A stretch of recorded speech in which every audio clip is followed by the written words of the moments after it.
ఉదాహరణకి రాత్రి నా దగ్గరికి వచ్చి నాకు సంబంధం లేనటువంటి కేసులో, కాకినాడ సీపోర్ట్స్ కేసులో ఆ కేవీ రావు అనే వ్యక్తి ఎవరో కూడా తెలియదు, అయినప్పటికీ కూడా నా పైన దొంగ కేసులు అన్నటువంటిది పెట్టడం జరిగింది, నోటీసులు సర్వ్ చేయడం జరిగింది.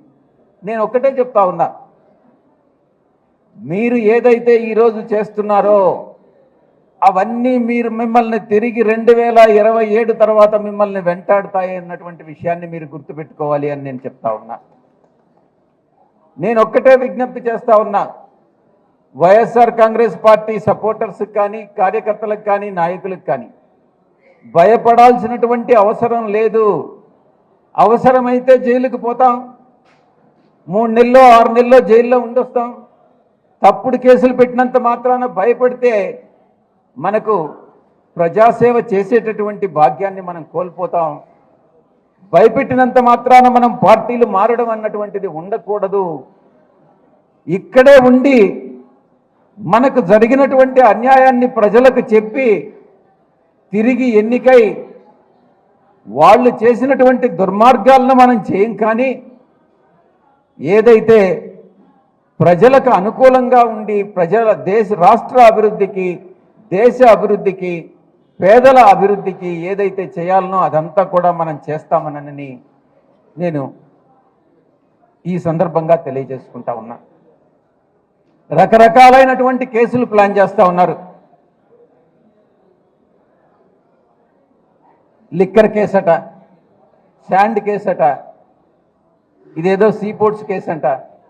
ఆ రకంగా రకరకాలైనటువంటి కేసుల్లో మనల్ని ఇంప్లికేట్ చేయాలన్నటువంటి ప్రయత్నం జరుగుతూ ఉంది.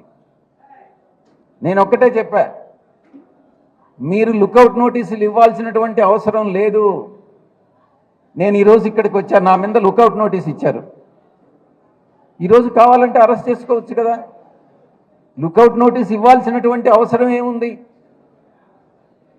నేను ఒక్కటే చెప్తా ఉన్నా, ఏ రోజు కావాలనంటే మీరు రావాల్సిన అవసరం లేదు. మీరు పిలిస్తే మీ యొక్క సిఐడి ఆఫీస్కి నేను వస్తాను, మీరు అరెస్ట్ చేసుకోవచ్చు. ఎందుకంటే తప్పు చేయలేదు కాబట్టి, తప్పు చేయనటువంటి వ్యక్తి ఏ రోజు భయపడడు అన్నటువంటి విషయాన్ని నేను తెలియజేస్తా ఉన్నా. ఎప్పుడైనా సరే రెడీ, యాంటిసిపేటరీ బెయిల్ కూడా అప్లై చేయను అని చెప్పాను. నేను ఒక్కటే ఛాలెంజ్ చేస్తా ఉన్నా, మీరు నోటీసులు ఇవ్వండి, మీరు డేట్ ఫిక్స్ చేయండి. 20వ తారీఖు డేట్ ఇచ్చారు, 20 దాకా పార్లమెంట్ ఉంది కాబట్టి నేను 20వ తారీఖు అటెండ్ కాలేను. 21 ఇక్కడ, 21 అక్కడికి పోవాల్సి వస్తుందేమో. అందుకనే మన పార్టీ అధ్యక్షులు పుట్టినరోజు పండుగలకు కూడా అటెండ్ కాలేకపోవచ్చు. కానీ నేను ఒక్కటే చెప్తా ఉన్నా, భయపడేది లేదు. భయం అనేటటువంటిది ఈ యొక్క వైఎస్ఆర్ కాంగ్రెస్ పార్టీ నాయకుల రక్తంలోనే లేదు అన్నటువంటి విషయాన్ని నేను తెలియజేస్తా ఉన్నా. ఏమైనా చేసుకోండి. ఇంకొక అలిగేషన్, నా మీద ఆరోపణలు కూడా చేశారు.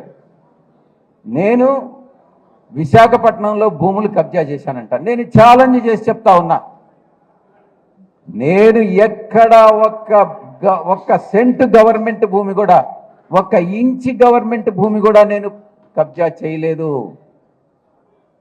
ఎవరో మా బంధువులు కొనుక్కుంటే అవన్నీ కూడా నేను కొన్నట్టుగా చిత్రీకరించి, తన కుల మీడియా ఉంది కాబట్టి కుల మీడియా ద్వారా దుష్ప్రచారం సాగిస్తూ ఉంటే గమ్ముగా కూర్చునేటటువంటి పరిస్థితులు మనకు లేవు. అందుకే ఈ రకంగా ఛాలెంజ్ చేయాల్సి వస్తూ ఉంది. ఏమైనా చేసుకోండి, మీరు ప్రూవ్ చేయలేరు. ఎందుకనంటే నేను తప్పు చేయలేదు కాబట్టి. అందుకే ఏ కేసుకైనా మనం సిద్ధంగా ఉండాలి, జైలుకు వెళ్ళేదానికి సిద్ధంగా ఉండాలి. ఈ యొక్క ప్రభుత్వం ఏదైతే ప్రజా వ్యతిరేక చర్యలు, వైఎస్ఆర్ కాంగ్రెస్ పార్టీని అణగదొక్కాలి, వైఎస్ఆర్ కాంగ్రెస్ పార్టీని సమూలంగా కూకటి వేళ్లతో కూడా పెగలించాలి అన్నటువంటి ఒకే ఒక ధ్యేయంతో ఈ యొక్క తెలుగుదేశం పార్టీ ఈరోజు ప్రభుత్వం పనిచేస్తుంది. కాబట్టి దాన్ని సమర్థవంతంగా తిప్పికొట్టాలని నేను మీ అందరికీ కూడా తెలియజేసుకుంటూ, నేను కూడా అదే పాటిస్తానని మీ అందరికీ తెలియజేసుకుంటూ సెలవు తీసుకుంటా ఉన్నాను.